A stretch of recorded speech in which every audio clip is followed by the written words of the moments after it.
Hello friends, welcome to my YouTube channel Gurukul. और मैं हूं शिशिर चौहान। जैसा कि लास्ट वीडियो में हमने देखा, क्या देखा था लास्ट वीडियो में, जाके चेकआउट करो। लास्ट वीडियो में हमने ऑपरेटिंग सिस्टम के बारे में क्या पढ़ा था कि ये बेसिक ऑपरेटिंग सिस्टम का बेसिक बहुत इंट्रोडक्शन देखा था कि ये होता क्या है बेसिकली, राइट। क्यों ये एक इंटरफेस की तरह काम करता है, और अगर ये ओएस हमारे सिस्टम में ना हो, हमारे कंप्यूटर सिस्टम में ना हो, तो फिर क्या हम सिस्टम में कोई भी टास्क परफॉर्म कर सकते हैं। तो इन सारी चीजों के बारे में बहुत बेसिक सा हमने पढ़ा था। इस वीडियो में हम जानने की कोशिश करेंगे कि जो यूजर रिक्वेस्ट भेजता है, अगर यूजर को कोई टास्क परफॉर्म करना है, राइट, तो वो टास्क कैसे परफॉर्म करेगा। ऑब्वियसली हर एक टास्क के लिए कुछ सेट ऑफ हार्डवेयर की रिक्वायरमेंट होती है कंप्यूटर सिस्टम के अंदर, राइट। और वो उन हार्डवेयर को कौन मैनेज करता है? Operating system. जाकर के पहली वीडियो देख लेना, राइट। सो उनको मैनेज कौन करता है? Operating system, right. अब अगर यूजर को उन हार्डवेयर की रिक्वायरमेंट है, तो वो किस तरीके से उन हार्डवेयर को एक्सेस कर सकता है अपने पर्टिकुलर टास्क के लिए, वो आज थोड़ा सा हम लोग यहाँ पे देखेंगे। और दूसरी चीज हम ट्राई करेंगे इसी वीडियो में पढ़ने को कि इस ओएस को बनाने के क्या क्या गोल्स थे, क्यों ये ओएस बनाया गया, राइट। क्योंकि हर एक चीज का कुछ ना कुछ मोटिव होता है, कुछ मकसद होता है, राइट। तो इस ओएस को भी बनाने का कुछ ना कुछ मकसद होगा, कुछ ना कुछ गोल होगा, राइट। तो क्या गोल्स है और क्यों ये बनाया गया, ये सारी चीजें हम लोग आज की वीडियो में पढ़ेंगे।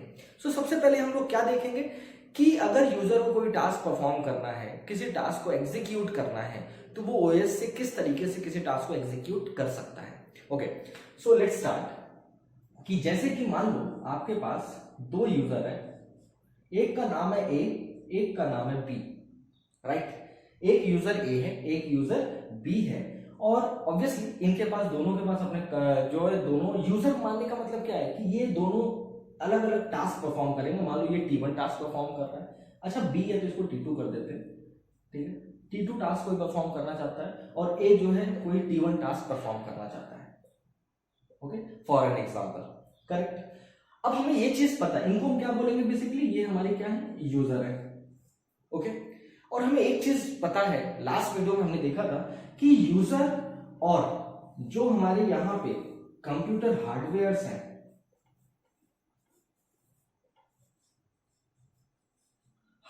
हैं, जिनको हम रिसोर्सेज भी बोलते हैं, ये कंप्यूटर के रिसोर्सेज हैं, राइट। तो यूजर और इन रिसोर्सेज के बीच में कौन आता है? आपका ऑपरेटिंग सिस्टम आता है, राइट। और हमें यह भी पता है कि ये ऑपरेटिंग सिस्टम क्या करता है? इन रिसोर्सेज को मैनेज करता है, राइट। इन रिसोर्सेज को मैनेज करता है। और जो ये जितने भी यूजर्स होते हैं, ये भी किससे कनेक्ट होते हैं? आपके इस ऑपरेटिंग सिस्टम से। इसका मतलब कि ये जो यूजर है, अगर इन्हें किसी हार्डवेयर को अगर यूज करना है फॉर देयर पर्टिकुलर टास्क, तो वो ऑपरेटिंग सिस्टम के थ्रू ही उन हार्डवेयर को एक्सेस कर सकते हैं, उन रिसोर्सेज को यूज कर सकते हैं। ओके, अब हम यहां पे आज पढ़ेंगे कि किस तरीके से ये चीज सब मैनेज होती है, किस तरीके से ये काम परफॉर्म किया जाता है। ओके, तो मान लो फॉर एन एग्जांपल हम ये मान के चलते हैं कि सपोज अभी सारे जितने भी रिसोर्सेज हैं वो फ्री अवेलेबल है सिस्टम के अंदर।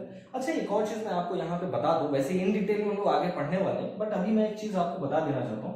मान लो कोई रिसोर्स R1 है, कोई रिसोर्स R1 है, राइट। अब वो रिसोर्स कुछ भी हो सकता है, R1 है। तो अगर यहाँ पे अगर इस R1 का सिर्फ एक इंस्टेंस है, मींस कोई इसकी दूसरी कॉपी नहीं है, मींस ये एक अकेला ही अवेलेबल है, तो उसको हम डॉट नोटेशन से दिखाते हैं, सिंगल डॉट से। तो इट मींस ये R1 एक रिसोर्स है जो सिंगल इंस्टेंसेस है, इसको बोलते हैं इंस्टेंस। ये जो डॉट है इसको क्या बोलते हैं? बेसिकली इंस्टेंस बोलते हैं, इंस्टेंस ऑफ द रिसोर्स। और इंस्टेंस बेसिकली होता क्या है? अगर इसको लिटरल मीनिंग देखा जाए तो इसका मतलब क्या होता है? Copy, right. तो ये एक रिसोर्स है, क्योंकि सिंगल है ना, तो इसको हम बोलेंगे सिंगल इंस्टेंस। इट मींस इसकी सिर्फ सिंगल कॉपी है, मींस ये वन एंड ओनली अवेलेबल है, इसके अलावा और कोई दूसरा रिसोर्स R1 करके सिस्टम के अंदर नहीं है। तो हम ये अभी कुछ देर के लिए मान के चलते हैं कि अभी सिस्टम के अंदर जितने भी रिसोर्सेज हैं वो सारे सिंगल इंस्टेंसेस रिसोर्सेज है, मींस उनकी कोई दूसरी कॉपी सिस्टम के अंदर अवेलेबल नहीं है। ओके, अब अपने चीजों को आगे बढ़ते हैं, राइट। तो मान लो कि A1 जो यूजर A है, राइट, ये जो यूजर A है, इसको कोई टास्क T1 परफॉर्म करना है। अब वो टास्क कुछ भी हो सकता है, टास्क इन द सेंस मान लो उसको मूवी देखनी है या कुछ भी देखना है या कुछ भी टास्क, सपोज को MS ऑफिस ओपन करना है। तो जो भी टास्क हम परफॉर्म करते हैं वो सब, उनको हम जो भी चीजें हम कंप्यूटर में करते हैं वो सारे टास्क होते हैं, राइट। तो कोई टास्क T1 परफॉर्म करना है। फॉर एन एग्जाम्पल कि जो हमारा जो ये रिसोर्स है इसमें कौन कौन से रिसोर्सेस अवेलेबल है वो मैं यहाँ पे लिख देता हूँ, राइट। जो रिसोर्सेस अवेलेबल है, सपोज R1 है सिंगल इंस्टेंस, R2 है सिंगल इंस्टेंस और R3 है सिंगल इंस्टेंस, ठीक है। 3 रिसोर्सेज है R1, R2 और R3 और इनकी कोई दूसरी कॉपी नहीं है, मींस ये अकेले ही अवेलेबल है सिस्टम के अंदर, करेक्ट। ये सिस्टम में अकेले ही अवेलेबल है, ओके। अब मान लो कि जो यूजर ए है उसको कोई टास्क T1 परफॉर्म करना है, करेक्ट। और ये जो टास्क T1 है इसके लिए 2 रिसोर्सेज चाहिए, एक R1 और एक R2। दोनों के कितने कितने इंस्टेंस इसको चाहिए, तो दोनों के ही इसको 1 इंस्टेंस ही चाहिए सिर्फ, राइट। कभी कभी कोई टास्क ऐसे भी होते हैं जिसमें मोर देन 1 इंस्टेंसेस चाहिए होते हैं किसी एक रिसोर्स का, बट यहां पे मैं एक अज्यूम करके चल रहा हूं कि इन दोनों रिसोर्सेज के ही उसको एक एक इंस्टेंस चाहिए T1 टास्क को परफॉर्म करने के लिए, राइट। और एक और कंडीशन होती है जो हम लोग आगे पढ़ेंगे वैसे, कि कोई भी टास्क अगर कंप्लीट एग्जीक्यूट होता है या कोई भी टास्क अगर किसी रिसोर्सेस को यूज करना चाहता है, राइट, तो वो जब तक उसको सारे रिक्वायर्ड रिसोर्सेज नहीं मिल जाते किसी भी टास्क को, तब तक वो टास्क एग्जीक्यूशन में नहीं आता, राइट। तो अगर मान लो T1 को एग्जीक्यूट होना है तो उसको रिसोर्स R1 भी चाहिए, उसको रिसोर्स R2 भी चाहिए। जब तक वो दोनों उसको नहीं मिल जाएंगे तब तक T1 आपका एग्जीक्यूट नहीं होगा, राइट। कभी कभी ऐसा होगा कि मान लो T1 को R1 R2 चाहिए लेकिन R2 कहीं बिजी है, सिर्फ उसको R1 मिल गया, तो ऐसा नहीं है कि वो R1 को लेकर के एग्जीक्यूशन परफॉर्म कर देगा, नहीं, उसको R1 R2 दोनों चाहिए तो वो R2 के लिए वेट करेगा। Getting my point? सो इसका मतलब कि अगर ये T1 टास्क परफॉर्म होना है यूजर ए के थ्रू तो उसको ये रिक्वायर्ड रिसोर्सेस चाहिए, ठीक है। अब वो क्या करेगा, वो सिंपली OS को रिक्वेस्ट करेगा, ठीक है। OS को रिक्वेस्ट करेगा, क्या रिक्वेस्ट करेगा कि भाई साहब मुझे ये टास्क T1 परफॉर्म करना है, ठीक है। तो OS करेगा ठीक है कोई बात नहीं। अब OS को ये, अब क्योंकि ये रिक्वेस्ट भेजा है ना, तो OS को पता चल जाएगा इसको कौन कौन से रिक्वायर्ड रिसोर्सेज है, R1 एंड R2, दोनों के सिंगल सिंगल इंस्टेंसेस रिक्वायर्ड है इसको इस टास्क को परफॉर्म करने के लिए। अब OS क्या करेगा, अब यहां पे यही चीज हमें पढ़ना है। यहाँ पे OS क्या करेगा, अब OS सबसे पहले ये चेक करेगा कि ये जो रिक्वेस्ट आई है यूजर ए से T1 टास्क को परफॉर्म करने के लिए, क्या ये वैलिड रिक्वेस्ट है। Valid request in the sense कि मान लो ये रिक्वेस्ट आई OS के पास ना, अब OS चेक करेगा कि ये पर्टिकुलर रिक्वेस्ट के लिए जो जो रिसोर्सेज चाहिए क्या वो रिसोर्सेज मेरे पास है भी या नहीं। Getting my point?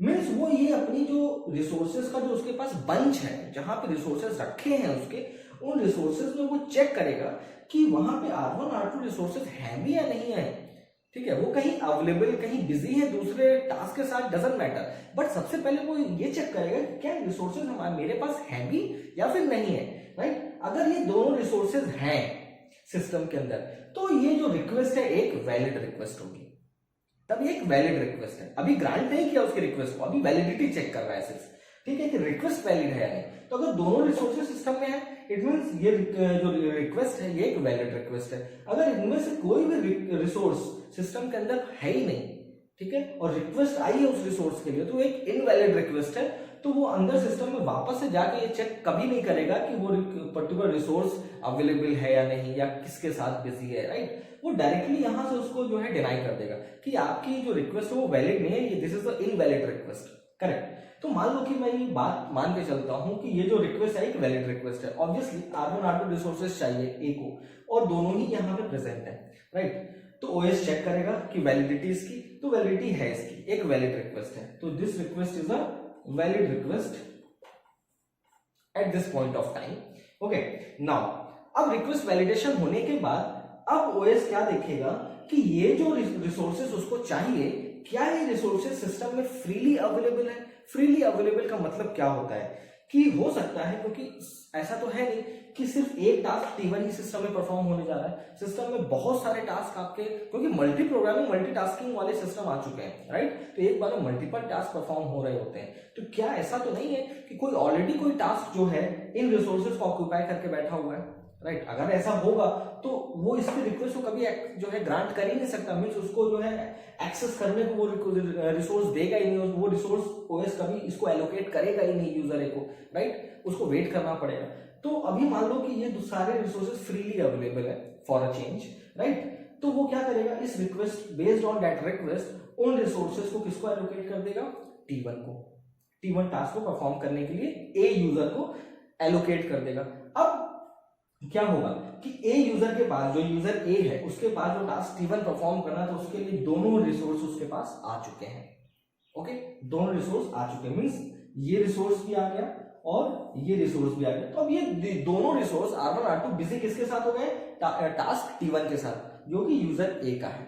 अब उसी टाइम पे कौन आता है, यूजर बी आता है कोई टास्क T2 परफॉर्म करने के लिए। और जो ये टास्क T2 है इसको दो रिसोर्सेस इसको भी चाहिए, एक रिसोर्स चाहिए इसको R3 का सिंगल इंस्टेंस और दूसरा चाहिए R2 का सिंगल इंस्टेंस, करेक्ट। एक चाहिए R3, एक चाहिए R2, और दोनों के सिंगल इंस्टेंसेस चाहिए। किसको चाहिए, टास्क T2 को चाहिए। अब वो भी क्या करेगा, ओएस को रिक्वेस्ट करेगा, ओएस को रिक्वेस्ट करेगा। अब ओएस के पास रिक्वेस्ट आई, सबसे पहले ओएस क्या करेगा, इस रिक्वेस्ट की वैलिडेशन चेक करेगा, क्या एक वैलिड रिक्वेस्ट है।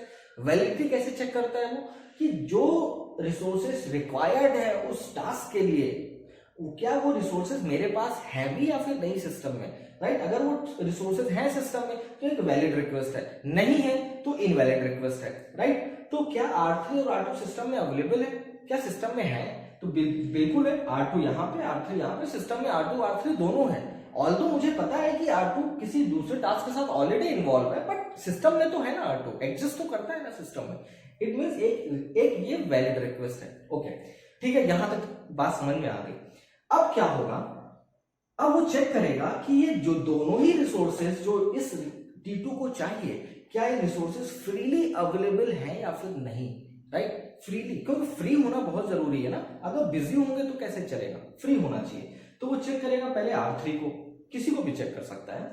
R3 को चेक किया, R3 फ्री अवेलेबल है, राइट। तो R3 तो इसको क्या कर देगा, ग्रांट कर देगा कि आप R3 ले लो, राइट। R2 को चेक किया, R2 ऑलरेडी किसके साथ बिजी है, T1 के साथ बिजी है, टास्क 1 को परफॉर्म करने में बिजी है, तो R2 तो उसको नहीं दे सकता, राइट। तो इस समय एट प्रेजेंट टाइम ये जो T2 टास्क है इसको सिर्फ एक रिसोर्स मिल पाया जो कि था R3, उसको R2 अभी नहीं मिल पाया। R2 नहीं मिल पाया, और हमने अभी पढ़ा था, अभी थोड़ी देर पहले मैंने आपको बताया था कि कोई टास्क तभी परफॉर्म हो सकता है जब उसको जितने रिसोर्सेज के रिक्वायरमेंट है वो सारे रिसोर्सेज उसको मिल सके, अदरवाइज वो टास्क कभी भी कंप्लीट एग्जीक्यूट नहीं हो सकता, कभी भी वो अपना एग्जीक्यूशन भी इवन स्टार्ट नहीं कर सकता, राइट। तो R2 को तब ये T2 को क्या बोलेगा, ओएस इसकी रिक्वेस्ट को ग्रांट नहीं करेगा, मीन्स इसको परमिशन नहीं देगा कि आप जाकर के यहां से R2 को एक्सेस करो, वो इसको यही स्टॉप कर देगा। उसको क्या बोलेगा कि you have to wait for some time, आपको कुछ समय तक वेट करना पड़ेगा। So T2 must be wait, right. तो T2 को कुछ समय तक वेट करना पड़ेगा। कब तक वेट करना पड़ेगा, जब तक कि उसको दोनों ही required resources freely available system में ना मिले, जब तक कि दोनों रिसोर्सेज उसको एलोकेट ना हो जाए, तब तक T2 को क्या करना पड़ेगा, वेट करना पड़ेगा। So this is the way कोई भी रिक्वेस्ट जो है ओएस हैंडल करता है। इस तरीके से जो भी रिक्वेस्ट ओएस के पास आती है किसी टास्क को परफॉर्म करने के लिए, उस रिक्वेस्ट को ओएस क्या करता है, हैंडल करता है, राइट। तो ओएस बहुत ही इंपॉर्टेंट पार्ट है हमारे कंप्यूटर सिस्टम का।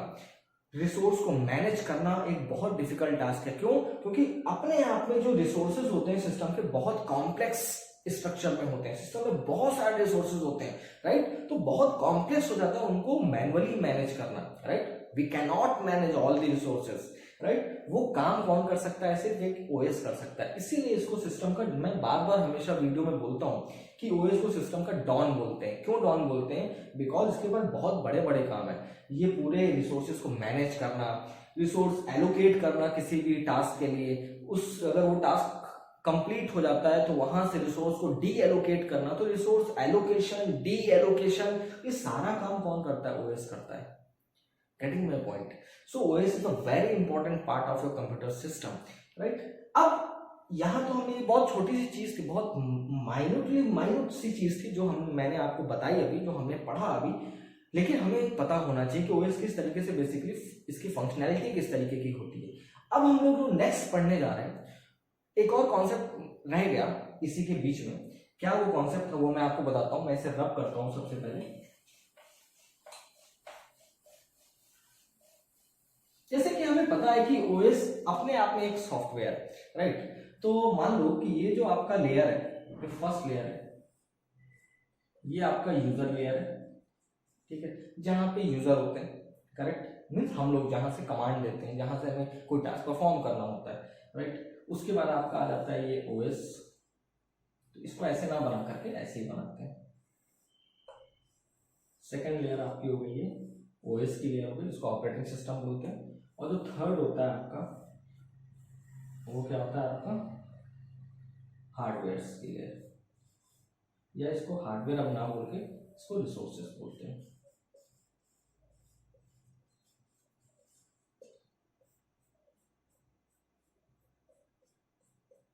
रिसोर्सेस कुछ अच्छा लग रहा होगा देखने में, राइट। तो ये हमारा बेसिक आर्किटेक्चर होता है ऑपरेटिंग सिस्टम का, वो इन दोनों के इंटरमीडिएटरी होता है, करेक्ट। अब यहाँ पे अगर मैं आपको एक बात बताऊं कि जो आपके सॉफ्टवेयर होते हैं बेसिकली वो दो टाइप के होते हैं। सॉफ्टवेयर दो टाइप के होते हैं। एक होता है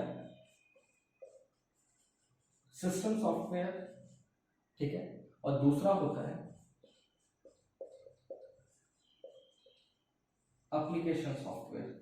सिस्टम सॉफ्टवेयर और दूसरा एप्लीकेशन सॉफ्टवेयर। ये दो तरीके के ही सॉफ्टवेयर आपके होते हैं, सिस्टम सॉफ्टवेयर या फिर एप्लीकेशन सॉफ्टवेयर। सिस्टम सॉफ्टवेयर क्या होते हैं? वो सॉफ्टवेयर जो सिस्टम के लिए रिक्वायर्ड होते हैं, right, required for the system, उनको हम बोलते हैं सिस्टम सॉफ्टवेयर। अच्छा, इसका मतलब क्या होता है? इसका मतलब क्या होता है बेसिकली कि कुछ ऐसे आपके लैपटॉप में भी कुछ ऐसे सॉफ्टवेयर्स होंगे जो सिस्टम सॉफ्टवेयर्स होते हैं। जब भी आपने देखा भी होगा, चाहे आप मोबाइल खरीदो चाहे आप लैपटॉप लो, उसमें कुछ पार्ट ऑफ मेमोरी जो होती है वो आपको नहीं दी जाती है, वो ऑलरेडी एलोकेटेड होती है, राइट। वो क्यों एलोकेटेड होती है? वहां पे क्या होता है बेसिकली? तो वहां पे आपके सिस्टम सॉफ्टवेयर्स होते हैं, राइट। तो वो पार्ट ऑफ मेमोरी आप यूज नहीं कर सकते, उनको आप छेड़ बिल्कुल भी नहीं सकते, क्योंकि वो सिस्टम सॉफ्टवेयर्स है, राइट। उनको आप अनइंस्टॉल भी नहीं कर सकते। अगर आपने उसमें छेड़खानी करने की कोशिश की, अनइंस्टॉल करने की कोशिश की, तो आपका सिस्टम में एक सीवियर इंपैक्ट पड़ेगा। आपको मे भी आपका सिस्टम दोबारा फिर कभी रन ही ना हो, राइट। फिर आपको दोबारा से रीइंस्टॉल सारी चीजें करनी पड़ेगी, ओएस दोबारा से डालना पड़ेगा, राइट। तो सिस्टम सॉफ्टवेयर मतलब वो सॉफ्टवेयर जो सिस्टम के लिए रिक्वायर्ड है, सिस्टम को रन करने के लिए, उनको हम बोलते हैं सिस्टम सॉफ्टवेयर। जैसे कि अगर हम अपनी बात करें तो एक ह्यूमन बॉडी के लिए क्या रिक्वायर्ड है? पानी, एयर, राइट, और खाना, बेसिक खाना, राइट। बेसिक खाना एटलीस्ट दाल रोटी चावल एटलीस्ट होना चाहिए, राइट। पानी होना चाहिए पीने के लिए, अब वो चाहे फिल्टर्ड पानी हो या ना हो, लेकिन पानी होना चाहिए पीने के लिए। एयर होनी चाहिए ऑक्सीजन लेने के लिए, राइट। वो कितनी भी फिल्टर्ड एयर हो या ना हो उससे फर्क नहीं पड़ता, लेकिन बेसिक क्या होना चाहिए? एयर होनी चाहिए। उसी तरीके से यहाँ पे ये सिस्टम सॉफ्टवेयर क्या होते हैं? बहुत बेसिक जो रिक्वायरमेंट होती है किसी सिस्टम के लिए, उन सॉफ्टवेयर को बोलते हैं सिस्टम सॉफ्टवेयर, राइट। तो जैसे कि अगर एयर ना हो तो क्या होगा? खत्म हो जाएंगे हम। पानी ना हो तो भी खत्म हो जाएंगे, खाने को ही ना हो तो भी खत्म हो जाएंगे। मीन्स ये तीनों चीजें बहुत बेसिक सी हैं। अब इसमें आप खाने में चाहे पिज्जा उसके बाद खा लो, चाहे आप कुछ भी और खा लो, वो आपके ऊपर है। आप पिज्जा खाओ, डोसा खाओ, बर्गर खाओ ना, वड़ा पाव खाओ, वो आपके ऊपर है। फिर खाने में कोई लिमिट नहीं है, लेकिन बेसिक खाना एटलीस्ट होना चाहिए जिससे पेट भर सके, राइट। तो वड़ा पाव, बर्गर और ये सब जितने भी चाइनीज फूड है, इनको हम यहाँ पे क्या बोल सकते हैं? वो है एप्लीकेशन सॉफ्टवेयर, करेक्ट। मीन्स इनका होना या ना होना सिस्टम के लिए डजंट मैटर, सिस्टम में कोई इसका इंपैक्ट नहीं पड़ने वाला। जैसे for an example VLC media player. अब वीएलसी मीडिया प्लेयर कोई सिस्टम सॉफ्टवेयर नहीं है, एक एप्लीकेशन सॉफ्टवेयर है। किस एप्लीकेशन के लिए? वीडियोस को देखने के लिए, राइट, वीडियो प्ले करने के लिए। अब वो सिस्टम हमारे नहीं होगा तो क्या? अगर मैंने वीएलसी को सिस्टम से अनइंस्टॉल कर दिया तो क्या सिस्टम हमारा चलेगा नहीं? हमारा लैपटॉप क्या बंद हो जाएगा क्या? बिल्कुल भी नहीं होगा, राइट। हाँ, वो एक अलग एक्स्ट्रा एडवांटेज देता है, एक्स्ट्रा हमें कंफर्ट देता है वीडियोस को प्ले करने के लिए, इजी टू हैंडल है। लेकिन उसके ना होने से सिस्टम में कोई भी सीवियर इंपैक्ट पड़ने वाला नहीं है। वैसे ही एमएस ऑफिस एक एप्लीकेशन सॉफ्टवेयर है, ना कि एक सिस्टम सॉफ्टवेयर है। क्यों? कई सारे आप लैपटॉप देखते होंगे जिसमें एमएस ऑफिस नहीं होता है, आपको परचेज करना पड़ता है। तो वो हो या ना हो आपके सिस्टम में, इट डजंट मैटर, वो कोई सिस्टम को इफेक्ट नहीं करेगा उसके ना होने पे। लेकिन kernel level programming, booting programs, temperature sensor, right, timer, अगर ये सारे प्रोग्राम आपके सिस्टम में ना हो तो सिस्टम आपका परफेक्टली रन नहीं कर सकता। बूटिंग प्रोग्राम ना हो, आपका सिस्टम ऑन ही नहीं हो पाएगा, बूटिंग नहीं हो पाएगा तो चलेगा कैसे सिस्टम, राइट। तो इनका होना बहुत जरूरी है। तो ये जो जितने भी टेम्परेचर सेंसर हो गया ना, और टाइमर हो गया, जो टाइम क्लॉक होती है आपके सिस्टम में जो अपने आप अपडेट हो जाती है, राइट, बूटिंग प्रोग्राम हो गया, ये सारे आपके कौन से सॉफ्टवेयर है? System software. Application software like VLC media player, MS office, ठीक है, ये सारे आपके एप्लीकेशन सॉफ्टवेयर हैं। तो ये दोनों ही तरीके के सॉफ्टवेयर, चाहे वो सिस्टम सॉफ्टवेयर हो चाहे वो एप्लीकेशन सॉफ्टवेयर हो, ये दोनों ही तरीके के सॉफ्टवेयर कहाँ इंस्टॉल किए जाते हैं?